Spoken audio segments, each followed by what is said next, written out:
졸꾸러기 여러분 안녕하십니까. 신박사TV의 신박사입니다. 오늘부터는 3강 특집으로 신박사와 함께하는 사랑하는 깨론. 제가 여러분 또 사실 사랑꾼이었어요. 요즘에는 일 중독자지만 또 전성기 때는 사랑꾼이었습니다.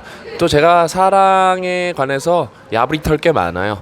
그래서 이제 또 그냥 이제 제가 이렇게 육감적으로만 알고 뇌피셜만 알았던 거를 이제 러브 팩츄얼리를 통해서 많이 저희가 깨닫게 됐죠. 그래서 많은 분들이 읽고 계시는데, 그래서 한 3강 정도 제 에피소드 섞어갖고 이 러브 팩츄얼리랑 얘기해드리면 재밌을 것 같아서 사랑학개론 특집 이렇게 3강을 가보도록 하겠습니다. 저는 카페에 나와 있고 또 이제 사랑학개론인 만큼 조금 더 보이스를 낮춰볼까요? 튜닝.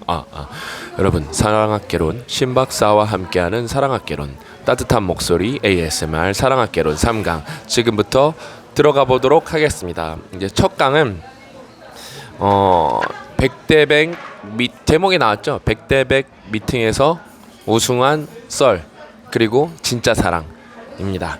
여러분, 제가 성균관대를 졸업했죠. 수원에 있는 이제 율전 캠퍼스, 거기는 이제 자연과학 캠퍼스라고, 성균관대는 이제 서울에는 인문 캠퍼스고, 쉽게 말하면 이제 인문사회 뭐라 그러지 거기? 인문사회 캠퍼스고, 그 다음에 이제 수원은 자연과학 캠퍼스 이과밖에 없죠.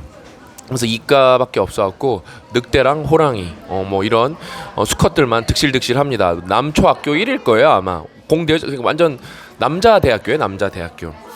그래서 그런 수원 대학교에 아주 우리나라의 역사적인 일이 발생합니다. 학생회가 열심히 일을 해갖고 축제 때 그 100대 100 미팅 행사를, 그 행사권이라 그래야 되나? 행사 라이센스라 그래야 되나? 그거를 따온 거예요. 그래서 얼떨결에 우리가 그걸 투표로 이겨갖고 100대 100 미팅 행사가 서울의 유명한 대학교가 아닌, 그러니까 뭐 교통권이 좋은 대학교가 아닌 수원 성균관대학교 자연과학 캠퍼스에서 열리게 되었습니다. 저도 당연히 거기 참석을 했고, 우린 남자가 너무 많으니까 막 그게 막 100대 100이어야 되는데 막 120대 100 이렇게 된 것 같아요. 남자가 막 초과로 참석을 했어요. 아무튼 막 그래서 이게 되게 웃겼어요. 그래서 이게 수원에 있다 보니까, 이렇게 좀 외진데 있다 보니까 막 사당에서 그 여성 참여자들 오는 버스도 막 대기하고 있었고, 아무튼 난리가 아니었어요. 아무튼 근데 그때 저는 또 축제 기간에 하는데, 그때 축구 대회가 있어서 축구를 막 끝내고 얼굴이 새크맣게 탄 상태로 좀 늦게 도착을 했어요. 100대 100 미팅 행사장에. 100대 미팅 행사장에 늦게 도착해갖고 이렇게 막 남자랑 여자랑 이렇게 막 둥글게도 하고 그러고, 그래서 이미 파트너 선정이 끝났는데 전 늦게 도착해서 얼떨결에 그 행사는 참여해야겠고 남자랑 파트너가 됐습니다. 남자랑 파트너. 그래서 우리 학교 남자 선배랑 파트너가 돼갖고 게임에 참여했습니다. 그래서 그 게임이, 그러니까 남녀가 빨리 이제 친해지고 좀 이렇게 뭐랄까, 그 다음에 그 스폰서 회사가 아마 어디였는지 기억은 안 나는데, 그 스폰서 회사도 뭔가를 이렇게 내야 되니까 이끌어내야 되니까 이렇게 스킨십 하는 게임들이 많았어요. 그래서 그 남자 여자가 파트너가 됐으면 업고 뭐 맥주 마시고, 그 다음에 업고 앉았다 일어났다 하고 이런 게임이었는데, 저는 이제 남자랑 커플이 된 거예요. 남자 선배 형이랑, 모르는데 선배 형이랑. 그래서 아무튼 제가 그때는 허벅지 힘이 어마어마할 때였어요. 그래서 막 업고 맥주도 제가 마시고 남자 선배를 업고, 그 다음에 앉았다 일어났다 하고 그랬는데, 제가 또 앉았다 일어났다를 오지게 잘했어요. 그때 앉았다 일어났다를 잘하다 보니까 제가 그 최종 10커플까지 남아갖고 뽑힌 거예요. 그래서 그 최종 커플들은 이렇게 무대로 올라가요. 그래서 뭐 장기자랑도 하고, 그래서 최종 이제 뭐 우승 커플한테는 한 명은 핸드폰을 주고, 당시 애니콜 핸드폰을 줬고, 한 명은 백화점 상품권을 줬습니다. 그래서 저는 근데 남자랑 올라갔으니까 이제 게임을 할 수가 없잖아요. 그래서 그때 제가 사회자 마이크를 뺏어갖고 지금 이제 멀리 오셨는데 뭔가 이렇게 새로운 추억을 만들거나 더 멋진 파트너를 만들고 싶은 분은 무대 위로 당장 여성분들 뛰어 올라오세요. 그러니까 떨어진 여성분 중에서 2명이 뛰어 올라온 거예요. 2명이 뛰어 올라와서 저랑 그 형이랑 각각 파트너가 됐습니다. 근데 운이 좋게, 또 그때 운이 좋았어요. 그 당시에 저는 이걸 몰랐는데 이 행사에 사전 카페가 있었대요. 사전 카페, 뭐 다음 카페, 네이버 카페 같은 게. 그래서 거기에서 제일 유명했던 여자분이 제 파트너가 된 거예요. 그래서 그 여자분이 춤도 잘 추고 그래갖고 저희가 막 저는 춤을 못 추는데 그 여자분이 막 이렇게 웨이브도 잘하고 그래갖고 얼떨결에 제가 우승을 했습니다. 우승을 했어요. 그게 기사도 아직 있을 거예요. 성균관대 이렇게 신영준 뭐 100대100 미팅 치면 아직도 기사도 있어갖고 기자분이랑 인터뷰를 끝나고 했어요. 끝나고 인터뷰를 했는데 내가 그때 이제부터 기자를 안 믿기 시작했거든요. 인터뷰를 했는데 막 나는 되게 좋은 얘기 많이 했어요. 막 이렇게 아무튼 난 좋은 얘기 되게 많이 하는데 앞뒤 다 자르고 그 여자분을 만나러 서울로 찾아가겠다. 스킨십, 그다음에 이 기사는 스킨십에만 초점이 맞춰져 있어요. 그래서 스킨십에 미쳐서 100대100 미팅에서 우승해서 그 여자를 다시 만나러 가겠다는 아이로 한 줄 나왔어요. 인터뷰에서. 아무튼 그렇게 해서 제가 100대100 미팅에서 우승했는데 이제 이 사전 썰은 왜 풀었냐? 제가 이제 결혼하기 전까지 저도 어느 20대 뭐 30대 이제 미혼 남자들과 다르지 않게 사랑인 줄 알았지만 그 사랑에서 구체적 카테고리가 뭐죠? 욕정에 가득 차 있었죠. 욕정. 여러분 여기는 이제 사랑이 세 가지로 분류가 됩니다. 욕정, 로맨틱한 사랑, 동반자적 사랑. 그냥 저는 그때 그 사랑이 욕정인 줄은 모르고 그게 로맨틱한 사랑일 수도 있고 동반자적 사랑일 수도 생각을 해서 저는 단지 100대100 미팅 우승뿐만 아니라 여자친구를 한 6, 7명 넘게 사귄 것 같은데 매번 사귈 때마다 남자친구들 다 비슷한 경험 있을 거예요. 댓글 좀 달아주세요. 모든 남자친구들이 다 비슷한 경험이 있을 거예요. 매번 사귈 때마다 뭐라 그러냐면은 이 여자랑 결혼할 거다라고 생각하고 사귀는 남자친구가 많습니다. 뭐 요즘 친구들은 모르겠지만 저 때는 좀 그런 친구들이 많았던 것 같아요. 이렇게 뭐 그냥 저는 그게 순수했다고 생각했는데 착각이었던 거예요. 욕정을 이게 진짜 이렇게 뭔가 이렇게 호르몬이 막 가득 차 있는 막 진짜 도파민으로 뇌가 중독돼 있는 이 욕정을 로맨틱한 사랑 혹은 동반자적 사랑으로 좀 착각했던 거죠. 그래서 제가 이게 좀 뭔지를 이제 제 얘기 말고 책에 나온 거를 좀 자세히 한번 읽어드릴게요. 읽어드릴게요. 도파민은 기본적으로 메신저이며 특정 신경세포에 나온 신호를 다른 신경세포들로 전달하게 하는 화학물질이다. 도파민 범벅이에요. 욕정 시기에는. 도파민은 무엇이 또는 누가 자극을 유발했는지 알지도 못하며 개의치도 않는다. 도파민은 일단은 뭔가 이렇게 자극이 들어오면은 나오는 거예요. 그저 다시 자극을 원하는 건다는 걸 알 뿐이다. 실험실에서 키운 초원 들쥐 암컷의 경우 도파민 수치가 50% 늘어나자 도파민을 일부러 늘린 거예요. 다른 어떤 수컷보다도 한 수컷만을 원하기 시작했다. 꽂힌 거죠. 그러나 초원 들쥐 암컷들에게 도파민 활동 억제 물질을 주입하자 그 암컷들은 마침 주변에 있는 수컷을 원했는데 이전에 교미하지 않았던 수컷이라도 상관없었다. 그러니까 도파민이 나왔을 때는 진짜 우리가 사랑에 빠졌다는 표현처럼 한 쥐만 원하다가 도파민 억제 물질을 주입하자마자 어때요? 그러니까 어때요? 그러니까 그냥 아무 남자 쥐나 상관없다는 거예요. 예? 그래서 이제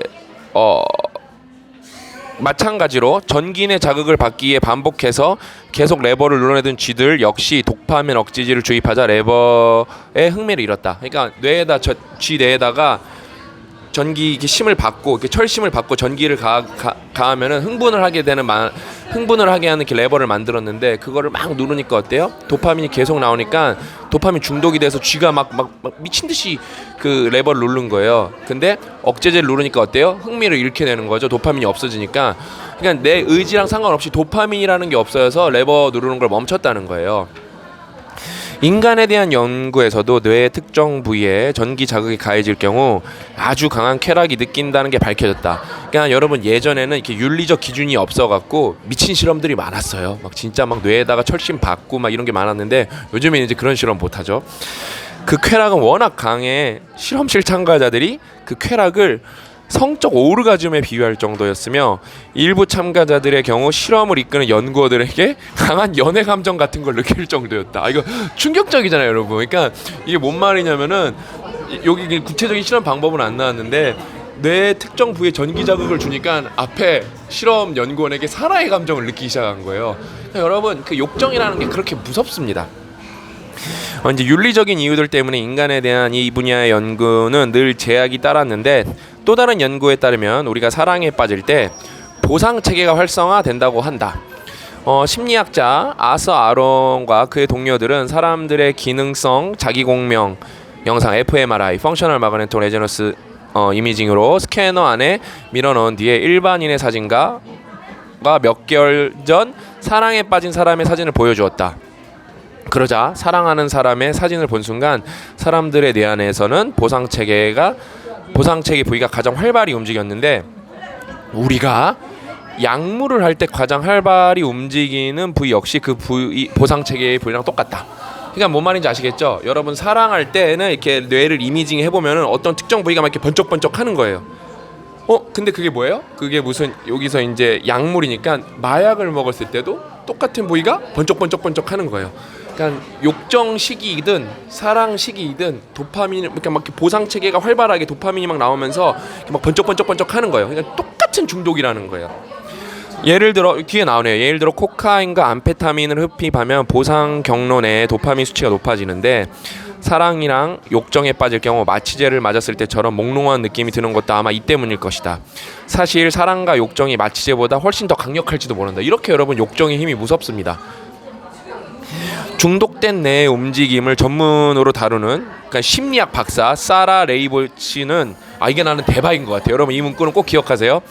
중독된 뇌 움직임의 전문을 다루는 심리학 박사예요. 사라 레이보츠는 약물들이 뇌 안에서 강력한 변화들을 일으키긴 하지만 그 무엇도 제대로 된 사람을 만났을 때만큼 큰 기쁨을 주지 못한다고 믿고 있다. 뭐 한 단 아니고 믿고 있다. 의견이라는 거죠.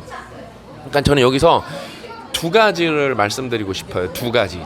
첫 번째는 사랑 그 자체예요. 그러니까 저는 그 20대 남자친구들한테 상담 요청을 제일 많이 받아요. 20대 남자친구들한테. 여성분들은 남자친구들한테 많이 받습니다. 나 최근에도 물어봤던 친구 중에 하나가 그거예요. 그 욕정에 관한 얘기. 욕정이 너무 들끓어오는데 이거 어떻게 잠재울 수 있냐. 저는 그렇게 말했습니다. 자연스러운 현상이니까 그거를 너무 또 억압하면은 왜곡되지 않을까라는 걱정이 된다. 그러니까 욕정이 끌어오는 거는 자연의 현상이고 그거를 욕정을 욕정 그대로 인정을 하고 그거 이상으로 재밌는 거를 찾고 그 다음에 또 너무 거기에 집착하게 되면은 뭐 이렇게 왜곡된 사랑이 또 생길 수가 있고 이상한 짓을 할 수가 있으니까 그러니까 남자로서 당연한 거다. 그러니까 너무 그거를 그러니까 내가 뭔가 비윤리적이고 비도덕적이라고 생각하지 말아라. 욕정이 끌어오르는 감정에 대해서 대신에 그 감정이 끌어오른다고 비윤리적이거나 비도덕적인 짓은 하지 말아라. 제가 이렇게 딱 구분을 해서 말해줬죠. 근데 여기서 저는 근데 여성도 뭐 욕정이 끌어오르겠죠. 근데 저는 요즘이 이제 결혼이 여러분 전 세계적으로 이 책에도 나오는데 이혼은 전 세계적으로 다 늘어나고 있고 OECD 국가로 그다음에 늘어나는 추세고 그다음에 결혼은 줄어드는 추세입니다. 저는 그게 너무 안타까운 게 뭐냐면은 뭐예요? 그 무엇도 제대로 된 사람을 만났을 때만큼 큰 기쁨을 주지 못하고 있다. 여러분 사랑이라는 것은 우리 인생에서 사랑이라는 것은 마약보다도 더 강력한 어떤 우리에게 기쁨을 주는 어떤 합법적인 그다음에 뭐 되게 인간적인 그다음에 되게 어떻게 보면은 되게 영혼의 이렇게 스피리추얼한 그런 과정이고 관계입니다. 근데 뭐 일본에는 뭐 이제 막 초식남 그래갖고 아예 그냥 사랑 포기한 남자 뭐 많이 나오고 막 그러잖아요. 저는 그런 게 너무 안타까워요. 우리가 인생에서 경험할 수 있는 최대 감정 중에 하나가 사랑인데 그거를 아예 그냥 포기하고 그냥 나는 사랑하지 않겠어, 결혼하지 않겠어 그렇게 결심했다는 친구들이 있다는 것 자체가 너무 안타깝습니다.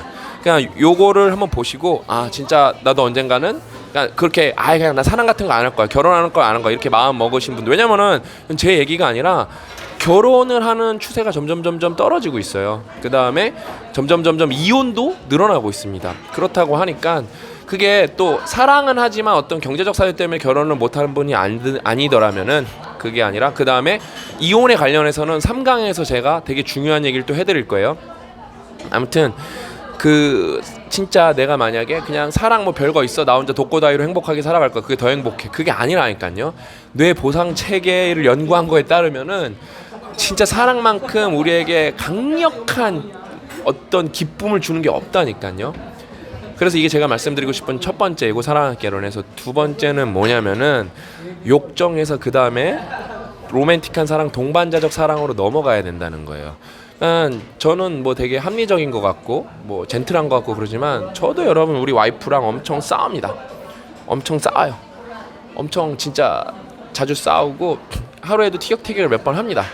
근데 이제는 동반자적 사랑으로 잘 넘어왔기 때문에 너무 행복합니다. 그다음에 채아를 보면 옥시토신이 같이 쏟아져 나오기 때문에 미칠 것 같죠. 둘이 너무 힘들지만 오늘도 점심 먹는데 채아가 땡깡을 너무 많이 부려서 우리 와이프가 아우 화나 죽겠어. 그러지만 그러고 5초 있다가 우리 와이프가 뭐라 그러냐면은 5분 있다가 아우 얘는 왜 이렇게 이쁘지? 그게 부모입니다, 여러분. 얘가 옥시토신으로 우리를 정신을 못 차리게 해요. 아무튼 그렇게 해서 저랑 와이프는 맨 처음에는 당연히 저 와이프가 예쁘고 제가 좋은 게 있어서 당연히 욕정으로 사랑을 시작했겠지만 저는 그래도 와이프랑 결혼을 할 때 이렇게 내가 이 친구랑 오래 갈 수 있을까라는 이 지속 가능한 사랑이 될까에 대해서 그러니까 그때 동반자적 사랑이 이론적으로 뭔지 몰랐지만 무의식적으로 그걸 조금 생각했던 것 같아요. 그래서 이 친구의 뭐 소비 습관이라든지 왜냐면 여러분 모든 커플이 싸우는 그 부부가 싸우는 90%의 이유가 돈과 양육이에요. 그래서 돈은 생각보다 부부관계에서 중요한 문제입니다. 그래서 이 친구의 소비 습관이 어떤지 그래서 절약을 엄청 하더라고요.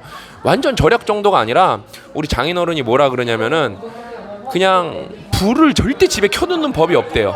자기가 방에 있으면 거실 불은 무조건 켜놓고 아무튼 그냥 절약의 왕이에요. 절약의 왕. 아무튼 절약의 왕이어서 아 진짜 훌륭하다. 그 다음에 그 이제 장인어른이랑 이제 친해진 다음에 알게 됐는데 이미 그때는 결혼하기로 상견례를 마친 상황이었는데 장인어른이 얘기해 주기를 우리 아내는 이렇게 해서 저금도 몇 억을 했다는 거예요. 그러니까 진짜 생활비만 쓰고 집에 같이 부모님이랑 살면서 33살까지 살았으니까 진짜 뭐 사치품도 안 사고 명품도 안 사고 뭐 이렇게 뭐 핸드폰도 한 번 사면 절대 안 받고 그렇게 해서 몇 억을 모았다는 거예요. 진짜 대단하다. 안 그래도 그럴 것 같았지만 생각보다 더 대단하다. 정말 훌륭한 아이구나. 제가 그렇게 생각을 했죠. 아무튼 그렇게 해서 저는 지금 와이프랑 동반자적 관계에 넘어와서 되게 행복해요. 진짜 행복해요. 그래서 우리 와이프가 너무 고마운 게 뭐냐면은 지난 연도인가 해서 우리 와이프가 뭐라 그러냐면은 우리 와이프가 그러던 사람이 아닌데 저 때문에 영향을 많이 받은 것 같아요. 나중에는 어린이날 되면은 우리는 채아를 데리고 봉사활동을 가자는 거예요. 근데 그래서 눈물이 핑 돌았어요. 자기 혼자 그렇게 생각하는 걸 수도 있고 저한테 영향을 받은 걸 수도 있겠지만 그게 채아한테도 좋고 다른 아이들한테도 좋다는 거예요. 그래서 저는 나중에 채아가 조금 자기가 스스로 감정 통제를 할 수 있을 정도 나이가 되면은 채아가 동생들을 좀 봐줄 수 있을 나이가 되면은 미혼모 센터 같은데 5월 5일날 가서 저희 식구가 거기 아이들을 다 봐주고 5월 5일날 정도는 거기 엄마들이 쉴 수 있게 해줄 생각입니다. 이렇게 여러분 동반자적 사랑으로 넘어왔는데 그럼 동반자적 사랑이라는 게 뭐냐? 여기 뒤에 나오거든요. 제가 좀 읽어드릴게요. 동반자적 사랑은 차분하고 안정된 사랑으로 오래되고 성숙한 로맨틱한 관계에서 종종 보게 된다. 이 유형의 사랑에서는 두 사람 다 솔직하며 두 사람의 관계에 복잡하면서도 모순된 각자의 특성들을 비교적 현실적 눈으로 본다. 그러니까 욕정이 빠진 눈이죠. 동반자적 사랑은 자극적이며 열정적인 사랑의 열병보다는 헌신적인 우정에 훨씬 더 가깝다. 그리고 로맨틱한 사랑의 경우와 달리 애초부터 욕정이 없거나 잠시 있다가 사라지며 욕정의 강도나 빈도가 또한 더 낮다. 대신 두 사람 모두 서로에 대해 보다 깊고 편안한 끌림을 갖게 된다. 저는 우리 와이프가 너무 귀엽고 예뻐요. 우리 와이프는 맨날 저보고 미쳤다 그러는 게 저는 우리 와이프한테 그러거든요.